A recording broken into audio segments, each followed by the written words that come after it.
నూతన రాష్ట్ర అధ్యక్షుడిగా రామచంద్రారావు రాకతో తెలంగాణ బీజేపీలో నయా జోష్ కనిపిస్తోందా? రాష్ట్రంలో బీజేపీని ప్రత్యామ్నాయ శక్తిగా కొత్త అధ్యక్షుడు మార్చగలుగుతారా? రామచంద్రారావు కూడా బండి సంజయ్ దూకుడును కొనసాగిస్తారా? లేక సౌమ్యుడు కిషన్ రెడ్డి అడుగు జాడల్ని ఫాలో అవుతారా? ప్రస్తుతం రాష్ట్ర బీజేపీ వర్గాల్లో ఇదే చర్చనీయాంశంగా మారింది. తెలంగాణ బీజేపీ అధ్యక్షుడిగా కొత్తగా నియమితులైన రామచంద్రారావుకు ఆందోళనలు కొత్త కాదు. స్వతహాగా న్యాయవాది అయిన ఆ వకీల్ సాబ్కు పార్టీ బలం బలహీనతల గురించి బాగా తెలుసు అనే టాక్ పార్టీ నేతల్లో వినిపిస్తుంది. బెంజి తెలుసు గంజి తెలుసు అన్నట్లు పార్టీలో సంస్థాగత రాజకీయాలు, తెలంగాణ రాజకీయాలను రామచంద్రరావు బాగా ఒంటి పట్టించుకున్నారనేది పార్టీ నేతల మాట. తనపై వస్తున్న విమర్శలపై అధ్యక్షుడిగా ఎన్నికైన తర్వాతే గట్టిగానే సమాధానమిచ్చారు రామచంద్రరావు. గుండీలు చించుకొని మాట్లాడితే లీడర్ కాదు, సిద్ధాంతం వంట పట్టించుకున్నోడి నాయకుడు అంటున్న రామచంద్రరావు మాటలు బీజేపీలో హైప్ తెస్తుందట.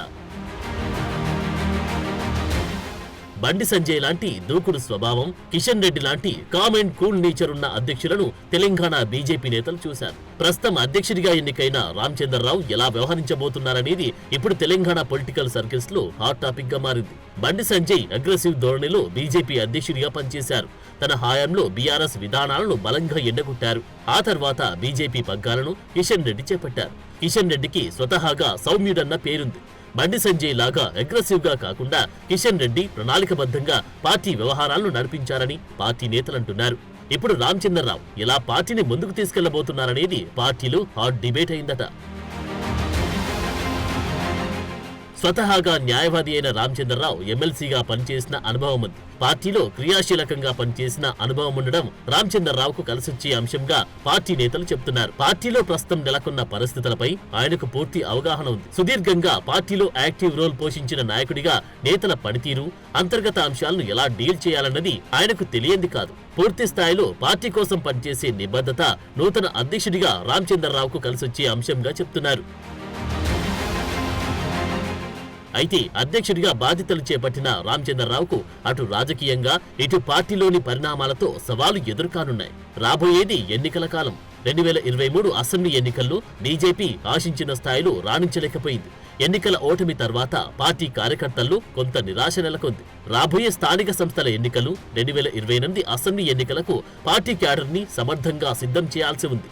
ఇలాంటి తరుణంలో పార్టీ పగ్గాలు చేపట్టిన రామచంద్రరావుకి జీహెచ్ఎంసీ ఎన్నికలతో పాటు స్థానిక సంస్థల ఎన్నికలు పెద్ద సవాలే అంటున్నారు. రామచంద్రరావు తెలంగాణ బీజేపీ అధ్యక్షుడిగా పార్టీలోని అంతర్గత సమస్యలను అధిగమించడం, జీహెచ్ఎంసీ ఎన్నికల్లో విజయం సాధించడం, 2028 అసెంబ్లీ ఎన్నికల కోసం పార్టీని సన్నద్ధం చేయడం వంటి సవాళ్లను ఎదుర్కోబోతున్నారు. బీజేపీలో రెడ్డి మరియు ఓబీసీ నాయకుల మధ్య వర్గ విభేదాలున్నాయి. బండి సంజయ్, కిషన్ రెడ్డి వర్గాల మధ్య సమన్వయం సాధించడం రామచంద్రరావు ముందున్న ప్రధాన సవాలంటున్నారు. ఆ వర్గ విభేదాలు అధిగమించి పార్టీని ఐక్యంగా నడపాల్సి ఉంటుంది. పార్టీలో పాత కొత్త నేతల మధ్య నెలకొన్న విభేదాలను అధ్యక్షుడిగా రామచంద్రరావు చక్కదిద్దాల్సి ఉంది. సంజయ్ దూకుడు, కిషన్ రెడ్డి లాంటి సౌమ్యత కలగల్పి పార్టీని యాక్టివ్ గా ప్రజల్లోకి తీసుకెళ్లాల్సి ఉంది. 2028 అసెంబ్లీ ఎన్నికల్లో బీజేపీని అధికారంలోకి తీసుకురావడం రామచంద్రరావు ముందున్న దీర్ఘకాలిక లక్ష్యం. ఇందుకోసం కాంగ్రెస్, బీఆర్ఎస్ పార్టీలతో గట్టి పోటీ ఇవ్వాల్సి ఉంటుంది. మరి ఈ టాస్క్లను ఆయన ఎలా అధిగమిస్తారో చూడాలి.